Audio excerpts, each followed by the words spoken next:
म्हणून म्हणतो दारू नका पीत जाऊ, नाही तर अशी हालत तुमची पण होऊ शकते. हा तर मग पोट्टे हो, मी चाललो आता लग्नाले. थैलीतनी पंगत नाही तर बाजार आणायचा होता म्हणून चालवली.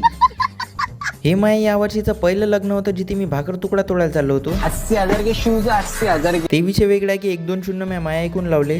मी लग्नाला गेलो नाही पाहिजे म्हणून यानं रस्ता जाम केला होता, पण तरी बी मी लग्नाच्या हॉलवर पोहोचलो. माया थोबडं पाहून पोऱ्या मला भाव देतील असं तर काही होणार नव्हतं. त्याला म्हटलं जेवण करून घ्यावं, तर मग मित्रच वाळणं कराय होता. मित्र वाळणं करायला असण्याचा फायदा मॅ पण उचलला. मस्त वांग्याच्या तर्रीची भाजी खाली. मग बाबासोबत बाजारासाठी निघालो. बाजारातनी आल्याला सगळ्यात पहिले मला गुलाबजांबूचे दर्शन झाले, पण मी आधीच सट खाऊन पिऊन होतो, मी ते इग्नोर केले. बाजाराची सुरुवात मेथी पालक संभारणं केली. मग घ्यायला गेलो तुरतुरे. 10 रुपयाचे तुरतुरे घेतले. 10 रुपयाचे अद्रक आणि कंदमुळं पण घेतले. या दुकानातला भाजीपाला थोडा जास्तच चांगला दिसत जाय. मग माझ्या बाबानं वांगे, टमाटे आणि हिरव्या मिरच्या पण घेतल्या. मसाल्याच्या दुकानवाला माणूस एवढा पिऊन होता की त्याचे हातपाय लटलट हालत जाय. बराबर चटणीची पुडी पण नाही बांधता येत जाय. मी म्हणतो दारू हजम नाही होत तर प्यावच नाही ना. माझ्या डोळ्यासमोर त्याचे 5-6 गिरायक निघून गेले. मी माझ्या बाकीचा बाजार करून घराकडे आलो. घरी आल्या आल्या माई भाषी म्हणे, मामू मला ओरिओ बिस्किट खायचा आहे. बिस्किट घ्यायसाठी वापस गावात नाही आलो. इथेचा एकाच बिस्किटचे 4-5 फ्लेवर होते, त्यातले मी 2 उचलले. दूध घेतलं आणि घराकडे आलो. चला बाय बाय.